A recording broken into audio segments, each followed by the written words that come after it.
안녕하세요. 좋아라 하는 변호사 조아라 변호사입니다. 최근에 오은영의 결혼지옥 프로그램에서 의뢰연애 부부가 나왔거든요. 이혼도 고려하고 있고 상간소송도 진행을 했었고 아내분은 또 개인회생도 진행을 하고 있는 상황이었습니다. 그래서 딱 제 전문 분야다 싶어서 제가 한번 눈여겨봤었고요. 그 프로그램에 대해서 얘기를 한번 해보려고요. 첫 번째로 일단 이 부부의 특성이 남자분은 말수가 굉장히 없고요. 여자분은 조잘조잘 옆에서 말도 잘하고 남편분을 굉장히 잘 챙겨줍니다. 남편이 하는 거에 비해서 와이프가 워낙 남편한테 잘하다 보니까 이 타이틀이 의뢰연애라고 붙은 것 같아요. 와이프가 완전히 의뢰 지위에서 결혼 생활을 하고 있다는 의미인 것 같았습니다. 프로그램 처음부터 끝까지 보니까 정말 와이프가 스스로 좀 의를 자처하는 게 아닌가 싶을 정도로 남편을 좀 위해주는 모습이 확인됐습니다. 그런데 이 남편이 굉장히 말이 없거든요. 오은영 선생님이 선택적 항구증인 것으로 보인다라고 진단을 할 만큼 남편분은 곤란한 상황이 되거나 불편한 상황에서는 말을 전혀 하지 않는 모습을 보였습니다. 반면 와이프는 그런 남편을 좀 이해를 해주고요.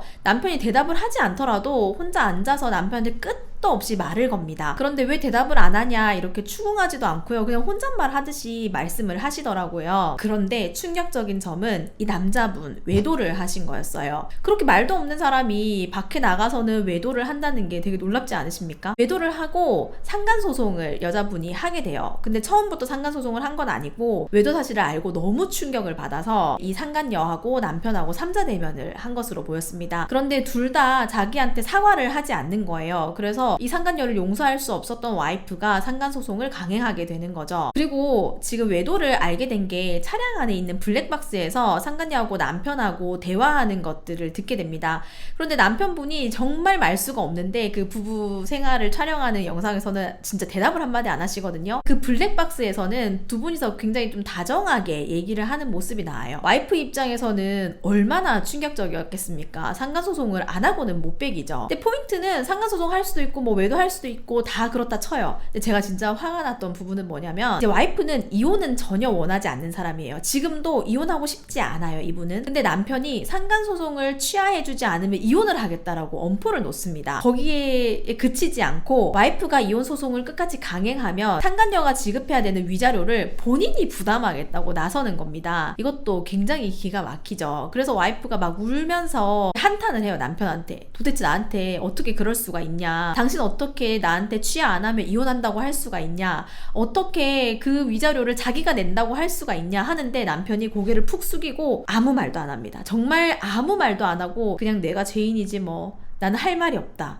뭐 꼭 얘기를 한다면 그 정도 얘기밖에 하지 않는 거죠. 와이프가 정말 화병이 생겨서 도 2번 정도 하고 이게 선후 인간관계는 제가 정확하게는 모르겠어요. 우울증이 상당히 확인이 되기도 했습니다. 근데 제가 이 상간소송을 진행하다 보면 남자분들의 반응이 이렇게 크게 2가지로 나뉘는 걸 확인할 수가 있어요. 보통 대다수의 남자들은 어쨌든 굉장히 저자세로 나오면서 와이프한테 싹싹 빕니다. 내가 진짜 실수한 거야. 나는 가정을 깰 생각이 없어. 나 그 여자한테 네가 상간소송 한다고 하면 너를 돕겠어. 와이프야 이제 네가 하고 싶은 대로 다 해. 라고 하는 남자가 한 80% 정도 비율이 돼요. 근데 이렇게 이 상간녀한테 줄 돈을 내가 내겠다라고 하는 경우 간혹 있거든요. 이게 왜 그러냐면 이 상간녀에 대한 미련이 남았다기보다는 자기 자존심이 굉장히 상한다고 생각을 하는 것 같아요. 얘기를 들어보면. 그래서 이 상간소송 하는 상황도 자기가 좀 불편하고 소문이 날까봐도 좀 걱정이 되고 내가 그래도 한때 바람을 폈던 어쨌든 뭐 만났던 여자인데 이 여자한테 금전적인 부담을 주는 것도 자기가 자존심 상하는 일이라고 좀 생각하는 부분이 있는 거죠. 이 남자분도 그랬던 것 같아요. 결국 이 와이프가 상간소송을 취하하게 됩니다. 남편하고 정말 이혼하게 될까봐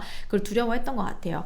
근데 정말 진짜로 제가 만약에 이 담당 변호사였으면 절대 취하하지 말라고 얘기를 했을 거예요. 남편한테도 내가 한다면 한다는 걸 보여줘야 된다고 생각을 합니다. 그게 아니라면 정말 취하해야 된다고 하면 나 너하고 이혼할 거야 라고 엄포를 놓을 것이 아니라 둘이 내 앞에 와서 싹싹 빌어라. 그렇게 하면 내가 상간소송 취하해줄게 라고 했을 때 정말로 와서 진심 어린 사과를 하고 취하한다면은 저는 그건 오케이예요. 저의 얘기가 아니기 때문에 제가 이렇게까지 화를 낼 필요는 없지만 어쨌든 그 부분에서 굉장히 화가 났고 비슷한 사안이 있다면 반드시 사과를 받으십시오. 이 와이프분도 사과를 못 받고 결국 취하하고 넘어갔기 때문에 화병이 생기고 지금까지도 어려움을 겪으면서 결국 이 프로그램까지 출연을 하게 된 것 같습니다. 두 번째, 이 부부 이야기에서 특징적인 부분이 뭐냐면 와이프는 200만 원 정도의 소득이 있고요. 남편은 많을 때는 800만 원 정도의 소득이 있습니다. 근데 와이프가 남편으로부터 생활비를 일절 받지 않아요. 남편이 카드를 줬는데 이 카드도 쓰지 않습니다.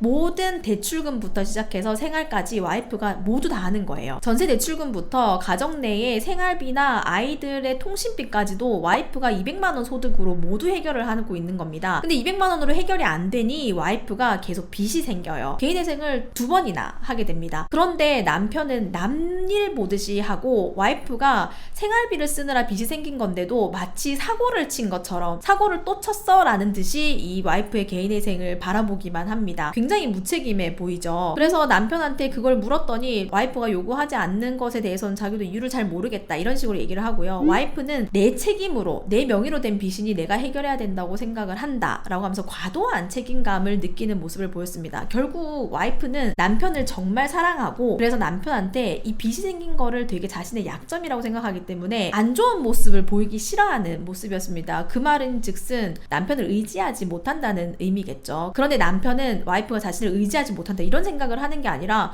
한 발짝 떨어져서 와이프가 마치 사고를 친 것처럼 이렇게 대하는 거였죠. 그럼 남편이 와이프의 빚도 안 갚아주면서 그 상간소송의 위자료를 내준다고 하니 와이프 입장에서 얼마나 화가 나겠어요. 그리고 이 프로그램을 보다 보면 패널들이 그런 얘기를 하거든요. 남편의 소득이 이렇게 많은데 와이프가 회생하는 게 가능합니까? 물어보는데 창원회생법원이나 부산회생법원은 마찬가지로 배우자가 소득이 얼마인지는 회생에서는 크게 고려하지가 않아요. 다만 배우자의 재산이 많다고 하면 개인회생에서는 고려가 되지만 단순히 소득이 많은 것만으로는 회생에는 전혀 걸림돌이 되지 않기 때문에 그 부분은 무관하게 회생을 진행할 수 있는 거죠. 그래서 결국 와이프가 이제 회생까지 알아보는 이런 경제적인 상황이 돼서 오은영 선생님이 이제 일정 금액을 생활비로 반드시 와이프의 계좌에 넣어줄 것 이런 부분들을 조언을 해줬는데요. 그렇게 당연한 것까지 조언을 들어야 남편이 알게 되는 점이 굉장히 좀 안타까웠습니다. 그래서 와이프분 너무 과도한 책임감 느끼면서 가정경제 꾸려가고 남편한테는 좋은 모습만 보여주려고 하고 이런 부분들이 서로 사랑하고 아침에 일어나면 서로 뽀뽀도 하고 막 그러던데 진정한 부부의 모습은 좀 아니지 않나라는 생각이 들어서 안타까웠고요. 그 프로그램에 나가서 자신들의 모습을 보면서 와이프분도 그렇고 남편분도 그렇고 서로를 정말로 위하는 게 무엇인지를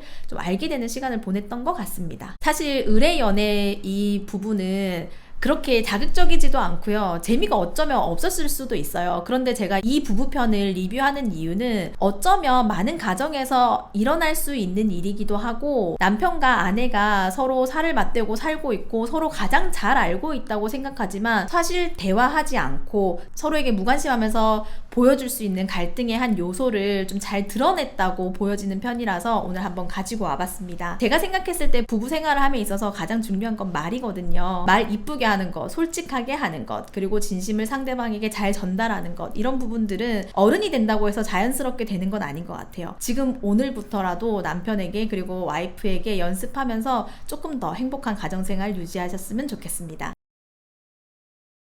저는 근데 이거 되게 최근에 저도 깨달았거든요. 그래서 예를 들면 남편이 이렇게 설거지를 하고 있다. 그러면 사실 그냥 지나칠 수 있는 건데도 엉덩이 한번 두드려주고 우리 자기 진짜 설거지까지 잘하고 막 이런 칭찬 하잖아요. 그러면 남편이 되게 좋아해요. 되게 좋아하고 막 자기 웃으면서 아이 뭐 이건 내가 해야지 막 이런 피드백이 오거든요. 그러면 정말로 기분이 좋아요. 되게 그 부부 사이에 말 한마디 오가는 거 아무것도 아닌 것 같은데도 제가 아이들 대할 때도 좀 더 부드러워지고 아이들 앞에서도 좀 남편을 위하는 모습을 더 보여주게 되고 하는 것 같아서 이 말의 중요성을 저도 살면서 더 깨닫는 것 같습니다.